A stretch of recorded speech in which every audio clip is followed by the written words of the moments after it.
श्रीगुरुभ्यो नमः। श्रीमहागणाधिपतये नमः। गुरुब्रह्मा गुरुविष्णु गुरुदेवो महेश्वरः। गुरुसाक्षात् परब्रह्म तस्मै श्रीगुरवे नमः। हरितसगोत्रोत्पन्नं हरिभक्तिपरायणं शङ्करगुरुवरेन्द्रचरणं शरणं प्रपद्ये। श्रीमहद्भ्यो गुरुभ्यो नमः। सदाशिवसमारम्भां व्यासशङ्करमध्यमाम् अस्मदाचार्यपर्यन्तां वन्दे गुरुपरम्पराम्। अरुणां करुणातरङ्गिताक्षीं धृतपाशाङ्कुशपुष्पबाणचापाम् अनिमादिभिरयुवृताम् अयूकैः अहमित्येव विभावयेद्भवानीम्। ఓం శ్రీమాత్రే నమః. ప్రేక్షకులకు శుభాభినందనలు. మనము ప్రతి మాసం చెప్పుకున్నట్టుగానే రేపు మే నెల అంటే వైశాఖ మాసంలో ఉండేటువంటి ఒక మాస ఫలితాల గురించి తెలుసుకుందాం. వృశ్చిక రాశి. ఈ రాశి వారికి ఈ నెలలో ఒక పరీక్షా సమయం అనుకోవచ్చు. ప్రతి విషయంలో చాలా జాగ్రత్తగా ఉండాలి. అడుగు తీసి అడుగు వేస్తున్నానంటే 10 సార్లు ఆలోచించి అడుగు వేయాలి. మీకు అంచనాకు మించినటువంటి ఖర్చులు రావచ్చు. వృశ్చిక రాశి వారికి ఈ నెలలో ప్రతి విషయంలో కూడా శ్రమ పడవలసి వస్తుంది. అది కూడా అధికమైన శ్రమ పడవలసి వస్తుంది. అయినా ఫలితం వస్తుందో రాదో తెలియదు, అది కూడా చెప్పలేము. మీరు అతిగా మాట్లాడి వాగ్వివాదాలు తెచ్చుకుంటారు. కాబట్టి అతిగా మాట్లాడకుండా, అతిగా పోకుండా, అసందర్భ ప్రేలాపనలు చేయకుండా ఉండండి. దానివల్ల మిత్రులతో కానీ బంధువులతో కానీ విరోధాలు ఏర్పడేటువంటి ఒక విజయం ఉంది. కాబట్టి అసందర్భ ప్రేలాపనలు, అనాలోచిత కార్యక్రమాలు చేయకుండా ఉండడం చాలా మంచిది. వృశ్చిక రాశి వారు ఉద్యోగస్తులకు అధికారుల చేత ఒత్తిడులు జరగడము, సమయం కంటే ఎక్కువగా పని చేయడము, చేసిన పనే మళ్ళీ చేయడము, దానివల్ల అధికారుల చేత చీవాట్లు తినడము, మెమోలు అందుకోవడము ఇలాంటి జరగడానికి ఆస్కారం ఉంది. కాబట్టి చాలా జాగ్రత్త. ఒక్కోసారి సస్పెండ్ కూడా కావడానికి ఆస్కారం ఉంది. ఈ వృశ్చిక రాశి వారికి ఈ నెలలో వృధా సంచారాలు, అనవసరమైన ప్రయాణాలు చేస్తుంటారు.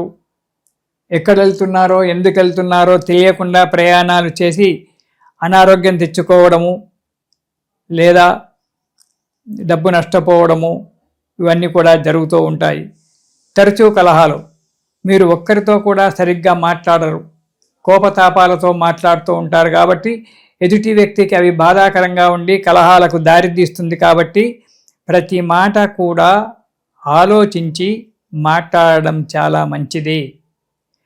అది ఆ ఎదుటి వ్యక్తి మాట్లాడినటువంటి ఒక మాటను అర్థం చేసుకొని మాట్లాడండి. కానీ ఎదుటి వ్యక్తి ఏదో మాట్లాడడాన్ని అతని మాటలలో తప్పులు తీసి అతన్ని బాధ పెట్టినప్పుడు అతనితో కలహాలు ఏర్పడతాయి. అలా కాకుండా ఉండడానికి మీరు మౌనంగా ఉండడం చాలా మంచిది. ప్రతి మాట కూడా మీది తప్పుగానే 10 మంది కనబడుతూ ఉంటుంది. కాబట్టి అలా చేయకుండా ఉండడము చాలా మంచిది. ఇక మధ్యవర్తి మీడియేటర్గా ఎక్కడగా కూడా ఉండకండి. ఆ యొక్క మీడియేటర్గా ఉన్నప్పుడు ఆ పరిస్థితులు మీ మీద పడి మిమ్మల్ని చాలా బాధ పెట్టడానికి ఆస్కారం ఉంది. కాబట్టి మీడియేటర్గా ఉండకండి. మితిమీరిన కోపాన్ని తగ్గించండి. మీరు ఎంత శాంతంగా ఉండడానికి ప్రయత్నం చేస్తే అంత మంచిది ఈ వృశ్చిక రాశి వారికి. తర్వాత అసందర్భ ప్రేలాపనలు చేయడం జరుగుతుంది. అసందర్భ ప్రేలాపనలన్నీ కూడా మానుకోండి. అవసరమైనంత వరకే మాట్లాడండి. ఎక్కువగా మాట్లాడి, అతిగా మాట్లాడి అనర్థాలు తెచ్చుకోవడం మంచిది కాదు. కోరి కష్టాలు తెచ్చుకోవడం వల్ల మీకు ఇబ్బంది ఏర్పడుతుంది. కాబట్టి తగు జాగ్రత్తగా, ప్రతి అడుగు కూడా జాగ్రత్తగా వేయడం చాలా మంచిది వృశ్చిక రాశి వారు ఈ నెలలో. 1వ వారం దొంగల వల్ల కావచ్చు, అగ్ని వల్ల కావచ్చు, లేదా వాహనాల వల్ల కావచ్చు భయంగా ఉంటుంది. కొన్ని ఇబ్బందులు కూడా ఏర్పడడానికి ఆస్కారం ఉంది. జాగ్రత్త. మనోధైర్యం క్షీణించిపోతుంది. నేను జీవితంలో ఏది సాధించలేకపోయానే అనేటువంటి ఒక బాధ మిమ్మల్ని ఎప్పుడూ వెంటాడుతూ ఉంటుంది. కాబట్టి ఆ మనోధైర్యాన్ని విడనాడకుండా రేపు అనేటువంటిది ఒకటి ఉంది, భవిష్యత్ అనేటువంటిది ఒకటి ఉంది అనేటువంటి ఒక ఆలోచన చేత భవిష్యత్తుకు ఈనాడు మీరు పునాదులు వేస్తూ జాగ్రత్తగా కనుక ఉన్నట్టయితే తప్పకుండా అడుగు ముందుకు పడుతుంది. ఎప్పుడూ భయంగా ఉండడం జరుగుతుంది. కొన్ని విషయాలలో కోరి కష్టాలు తెచ్చుకోవడం వల్ల ఇబ్బందికరంగా ఉంటుంది. కాబట్టి జాగ్రత్తగా ఉండండి. ఇక 2వ వారం మీకు హద్దు మీరిన కోపం పెరిగిపోతూ ఉంటుంది. ఎంత మీరు కోపాన్ని అణుచుకోవాలన్నా ఒక్కోసారి అణుచుకోకుండా మీ వాక్కులు కఠినంగా వచ్చి ఎదుటివారిని చాలా బాధ పెడుతుంటాయి. దానివల్ల ఇబ్బందులు తెచ్చుకుంటారు. అసందర్భ ప్రేలాపనలు చేసి కలహాలు తెచ్చుకోవడము, ఎవరు కాకుండా మధ్యవర్తిత్వంగా ఎవరో తగులాడుతుంటే మధ్యన మీరు వెళ్ళి ఆ తగవులు నేను తీరుస్తానమ్మా అని చెప్పి వెళ్ళి అక్కడ కూర్చొని ఏదో చేస్తే వారిద్దరు మంచిగానే అవుతారు. ఆ బాధ మీ మీద పడుతుంది. మీ వల్లనే మేము తగులు తెచ్చుకున్నామని మీ మీద పోలీస్ కేసులు కోర్టు కేసులు రావడం అనేది జరుగుతుంది. కాబట్టి ఎక్కడ మధ్యవర్తిత్వంగా చేయకండి.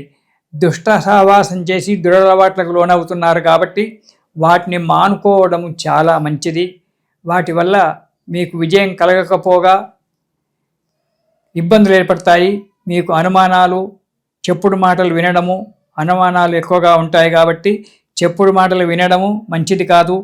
భార్యాబిడ్డల యొక్క, తల్లిదండ్రుల యొక్క, మంచి స్నేహితుల యొక్క సలహాలు తీసుకొని వాక్కును కట్టేసుకొని చాలా జాగ్రత్తగా మనోధైర్యంతో అడుగు ముందుకేయాల్సి వస్తుంది ఈ నెలలో. ఇక 3వ వారం కనుక చూసుకున్నట్టయితే అనారోగ్యంగా ఉంటుంది. ప్రతి కార్యక్రమం కూడా తీవ్రమైన ఆటంకాల చేతనే ముందుకు అడుగుపెడుతుంది. కానీ అది విజయం సాధిస్తామో లేదో తెలియదు.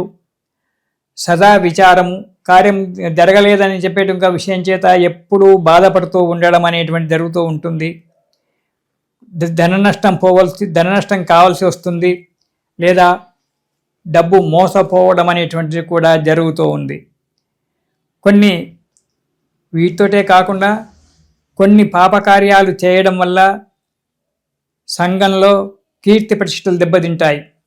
వద్దన్న వారితో స్నేహితం చేయడము, దుష్టులచే స్నేహితం చేయడం వల్ల, దురలవాట్లకు లోనై పాపకార్యాలు చేయడం వల్ల సంఘంలో మీకు కీర్తి ప్రతిష్టలు దెబ్బతిని మిమ్మల్ని తూలనాడుతుంటుంటారు. ఇక 4వ వారంలో చూసినట్లయితే ప్రతి విషయంలో, ప్రతి కార్యంలో మీకు ఎదురు దెబ్బలే ఉంటాయి. కనీసం ఇంట్లో భార్యను ఒక గ్లాసు నీళ్లు తెచ్చివ్వమన్నా కానీ భార్య పోట్లాడవచ్చు, తెచ్చుకోపోండి అని చెప్పచ్చు. ఇలా ప్రతి విషయంలో కూడా మీకు ఇబ్బందులు ఏర్పడేటువంటి ఒక ఆస్కారం ఉంది. కాబట్టి చాలా జాగ్రత్త. చేసిన పనే మళ్ళీ చేయడం,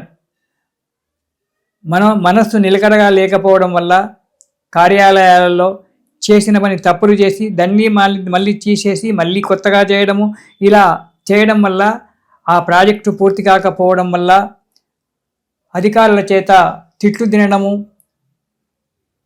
పైగా ట్రాన్స్ఫర్స్ కావడము, అనుకున్న చోటికి కాకుండా ఎక్కడికో ట్రాన్స్ఫర్స్ కావడము, లేదా సస్పెండ్ కావడము అనేటువంటి తెచ్చుకుంటాయి. ఆపదలు మీరు స్వయంగా తెచ్చుకోవడం అనేటువంటి జరుగుతూ ఉంటుంది. ఏది చెప్పినా వినరు. నాదే రాజ్యము, నాదే గొప్ప అనేటువంటి దాంట్లో ఉంటారు. అలా ఉన్నప్పుడు మనకు ఫలితాలు జరగడం చాలా కష్టం. కాబట్టి చాలా జాగ్రత్తగా ఉండండి.